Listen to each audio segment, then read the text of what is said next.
A Câmara dos Deputados aprovou no último dia 1º uma proposta que permite que bancos e instituições financeiras possam penhorar o único imóvel de uma família para quitar dívidas. A medida faz parte do projeto de lei 4.188/2021, de autoria do governo Jair Bolsonaro, que cria o marco legal das garantias de empréstimos e altera a lei que trata da impenhorabilidade de imóvel. O texto foi aprovado por 260 votos contra, aliás, a favor, e 111 contra, e seguiu para o Senado.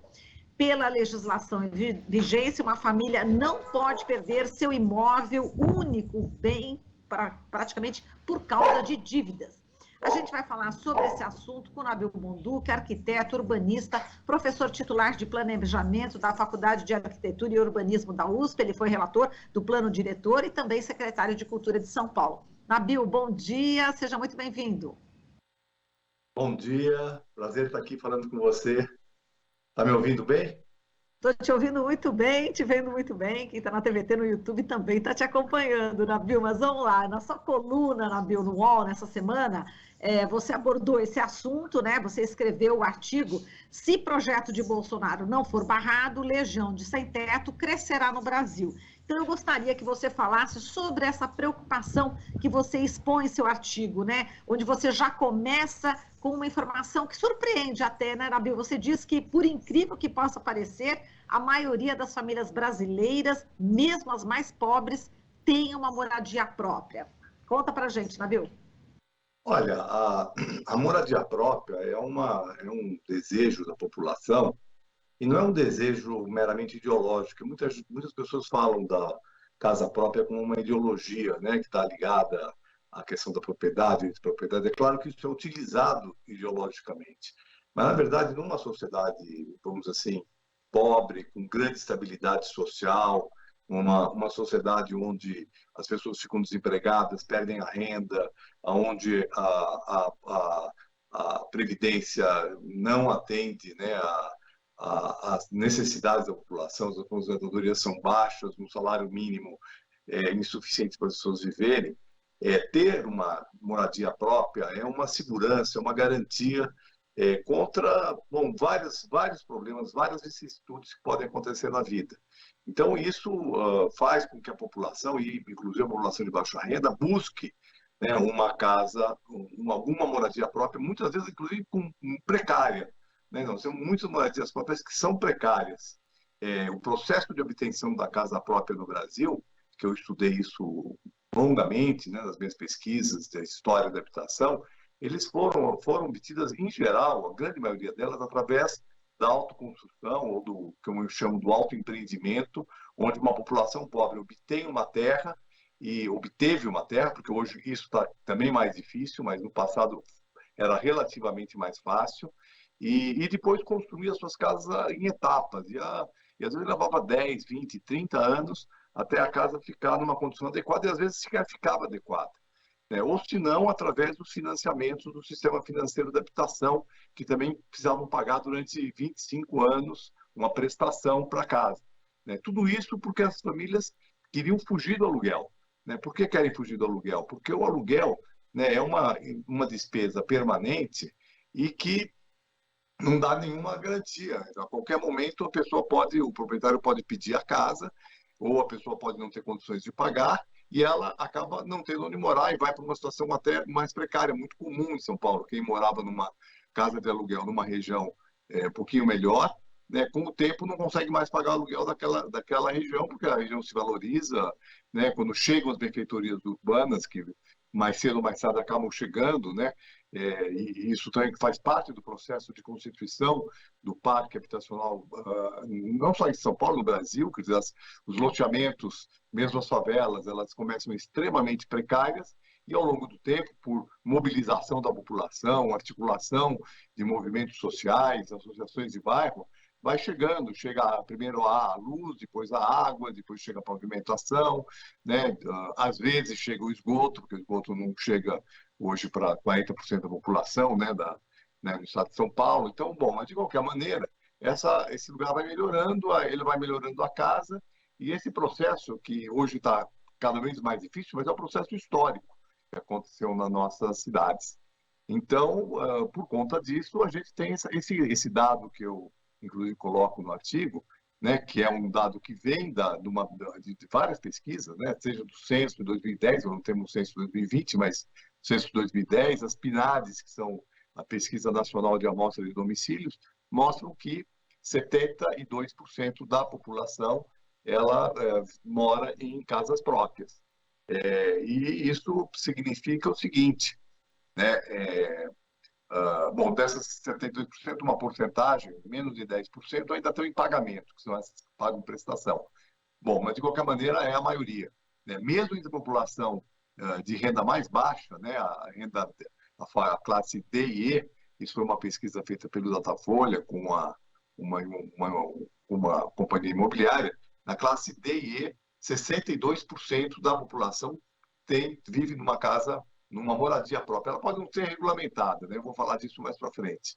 Bom, então veja, essa população hoje está sofrendo com um endividamento extremamente alto. Nós temos 60 milhões de pessoas que estão inadimplentes, ou seja, que têm uma dívida e que não pagaram, que estão devendo ou para o banco, ou para uma financeira qualquer, ou, né, algum tipo de dívida. Isso corresponde mais ou menos 40% da população adulta, né, do Brasil. Então, é muita gente que deve. Né? E é crescente. Né? O próprio presidente Lula, né, numa das suas falas, diz que antigamente as pessoas se endividavam para comprar uma televisão, para comprar um carro.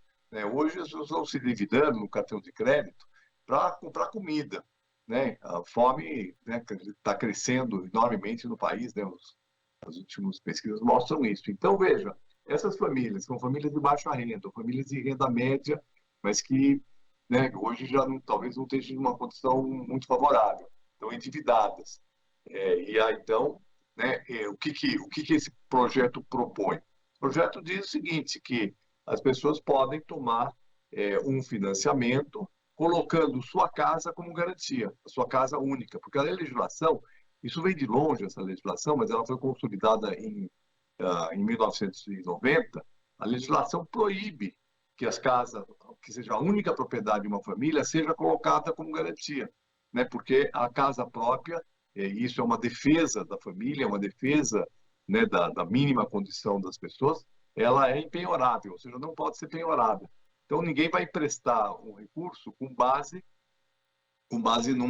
num bem que não é penhorável, né? Então, isso, de certa forma, é uma garantia. Às vezes é uma garantia contra a própria pessoa, porque vocês sabem, todo mundo sabe que no desespero as pessoas vão lá e pegam um financiamento, ou no desejo, porque a nossa sociedade de consumo também, ela impõe desejos para as pessoas. Então, as pessoas querem comprar quer comprar um celular, quer comprar um aparelho de som, quer comprar alguma coisa que, né, que ela tem o desejo, tem necessidade e que acaba acontecendo? Essa pessoa vai se endividando.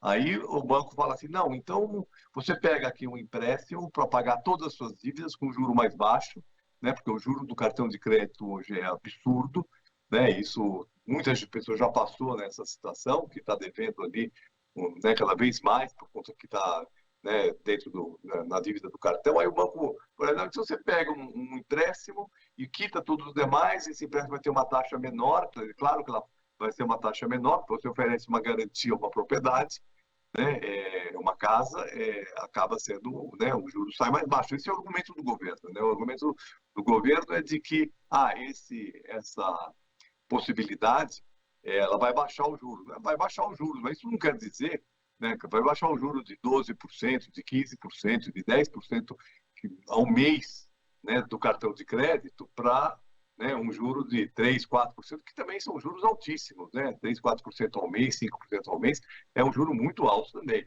Então vai baixar o juro, só que a pessoa pode também não conseguir pagar, e aí então ela vai perder seu imóvel.